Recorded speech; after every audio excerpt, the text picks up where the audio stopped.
साथियों सलाम, नमस्ते, सत श्री अकाल और जय भीम जोहार। साथियों झारखंड में यूं तो कई सांसद हैं, लेकिन एक सांसद जो भारतीय जनता पार्टी से गोड्डा से निर्वाचित हुए, निशिकांत दुबे, डॉक्टर निशिकांत दुबे हमेशा विवादों में रहते हैं। अब बोलते हैं तो जमकर बोलते हैं, सदन में हो चाहे वो मीडिया से रूबरू हो। सोचते नहीं कि इसका होना क्या है, और जब जबान फिसल जाती है तो बहुत आसान चारा होता है बलि का बकरा मीडिया को लोग अक्सर बना देते हैं कि हमारी बातों को तोड़ मरोड़ कर पेश किया है। और उन्हीं बड़बोलेपन के कारण खबर यह है दोस्तों, दिल्ली में हलचल तेज, पॉलिटिकल गलियारे में खबर आम है। खबर यह है, क्या भारतीय जनता पार्टी उन्हें बाहर का रास्ता दिखलाने वाली है? क्या भारतीय जनता पार्टी के हाईकमान नाराज हैं? नाराजगी की वजह क्या है? आप जानते हैं अभी अभी उड़ीसा में भारतीय जनता पार्टी की सरकार बनी, जबकि इससे पहले जो है नवीन पटनायक साहब बरसों से तख्त नशी थे, बाहैसियत मुख्यमंत्री, और उनके पिताश्री समाजवादी लीडर मधु दंडवती और मधु लिमे वगैरह के साथ, लोहिया के साथ काम किए। ऐसे आंदोलनकारी जिन्होंने जब देश आजाद हुआ तो गोवा की लड़ाई में भी कूद गए थे, बीजू पटनायक।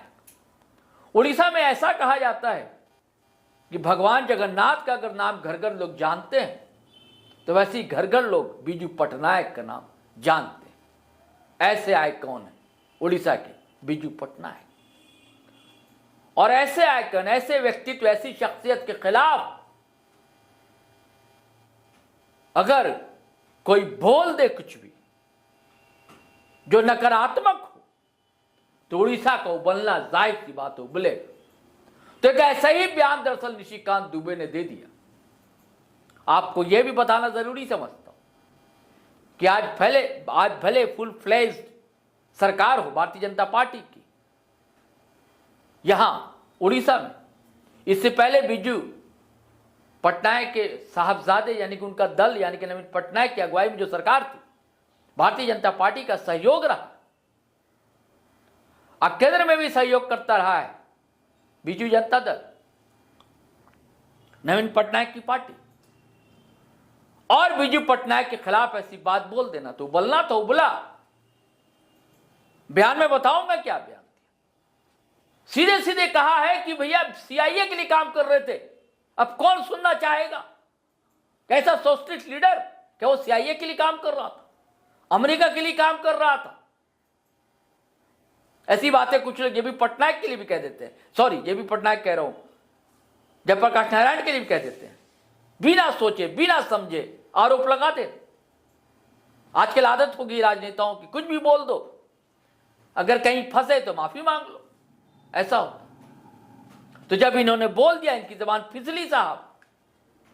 और जबान क्या फिसली, लिखित बयान था, इसके बाद भड़कना लाजिमी था। बड़ा इसमें 27 मार्च को इनका पोस्ट आता है सोशल मंचों पर, और 30 मार्च को बवाल होता है संसद में, बायकाट कर देते हैं राज्यसभा से जो बीजू जनता दल के लोग हैं। अब बहुत आरोप लगाते हैं इन पर। और सिर्फ बीजू जनता दल के लोग नहीं, भारतीय जनता पार्टी के भी नेता नाराज हैं जो उड़ीसा से आने वाले हैं, जिनमें से एक है भारतीय जनता पार्टी को उपाध्यक्ष है। खैर मैं पहले बताता हूं कि दरअसल मामला क्या है, उन्होंने लिखा क्या था, वो आप भी स्क्रीन पर देखिए, मैं भी पढ़कर सुनाता हूं। निशिकांत दुबे लिखते हैं, कांग्रेस का काला अध्याय। लगातार एक सीरीज उनकी चल रही है। अमेरिका की दलाल नेहरू गांधी परिवार आज ही के दिन यानी 27 मार्च 1963 को उड़ीसा के तत्कालीन मुख्यमंत्री बीजू पटनायक जी अमेरिका पहुंचे थे। 1962 का चीन के साथ युद्ध हमने अमेरिका के कहने पर और अमेरिका के पैसे से लड़ा था। दलाई लामा के भाई अमेरिका के साथ संपर्क में थे। 1959 में दलाई लामा अमेरिकी मदद से भारत पहुंचे थे। बीजू पटनायक जी नेहरू जी अमेरिका CIA के बीच कड़ी थे। 1963-64 में भारत ने अमेरिका सेना को नंदा देवी में परमाणु परीक्षण हथियार तथा US प्लेन के लिए अपना चरबटिया हवाई अड्डा गिरवी रखा। 1955 से लेकर 1962 के सभी चुनाव में अमेरिका CIA ने कांग्रेस पार्टी को पैसा दिया था। तत्कालीन अमेरिकी राजदूत मोनिहान ने अपनी किताब में तो केरलम के चुनाव में श्रीमती इंदिरा गांधी जी को सीधे चुनाव में पैसे देने की बात कही, जिस पर संसद तक में बहस हुई, कमेटी बनी। तो साथियों, इस पर विवाद है कि बीजू पटनायक का नाम आना, अमेरिका और CIA का जिक्र होना। तो लोगों का कहना सीधे सीधे तो आप यही कह रहे हैं निशिकांत साहब, इस कांग्रेस भी काम कर रही थी CIA के लिए और साथ दे रहे थे बीजू पटनायक, और इससे दोस्तों बवाल मचना था, बवाल मच गया। भारतीय जनता पार्टी के वो जो वरीय उपाध्यक्ष, उनका बताता हूं कि उन्होंने कहा क्या। जयंत जय पांडा नाम है इनका, सांसद है, वरीय उपाध्यक्ष है, भारतीय जनता पार्टी से आते हैं। इंग्लिश में ट्वीट आप देख रहे हैं, कैसे आलोचना किया और कैसे तारीफ की बीजू पटनायक की, कैसी शख्सियत थे, कैसा व्यक्तित्व था, देश के लिए, समाज के लिए उन्होंने कैसा काम किया और कितना योगदान दिया। उनके बारे में ऐसी बयानबाजी कतई बर्दाश्त नहीं की जाएगी। इसके बाद होना क्या दोस्तों, बवाल मच रहा है, नाराजगी है, कांग्रेस तो नाराज है ही, अब बीजू जनता दल के लोग भी नाराज हैं।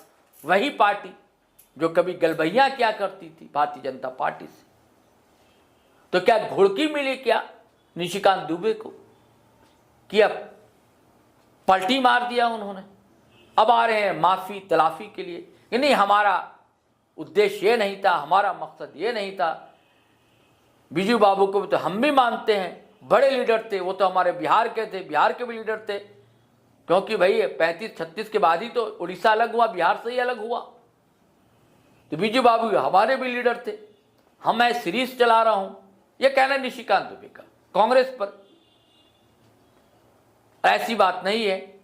और उन्होंने क्या पोस्ट फिर क्या किया, ये पढ़कर सुनाता हूं। ये मेरा पोस्ट है, इसमें हमने बीजू बाबू के खिलाफ क्या बोला है। मैं नेहरू गांधी परिवार के कारनामों पर एक सीरीज 365 दिन का कर रहा हूं। बीजू बाबू हमारे भी पूज्य हैं।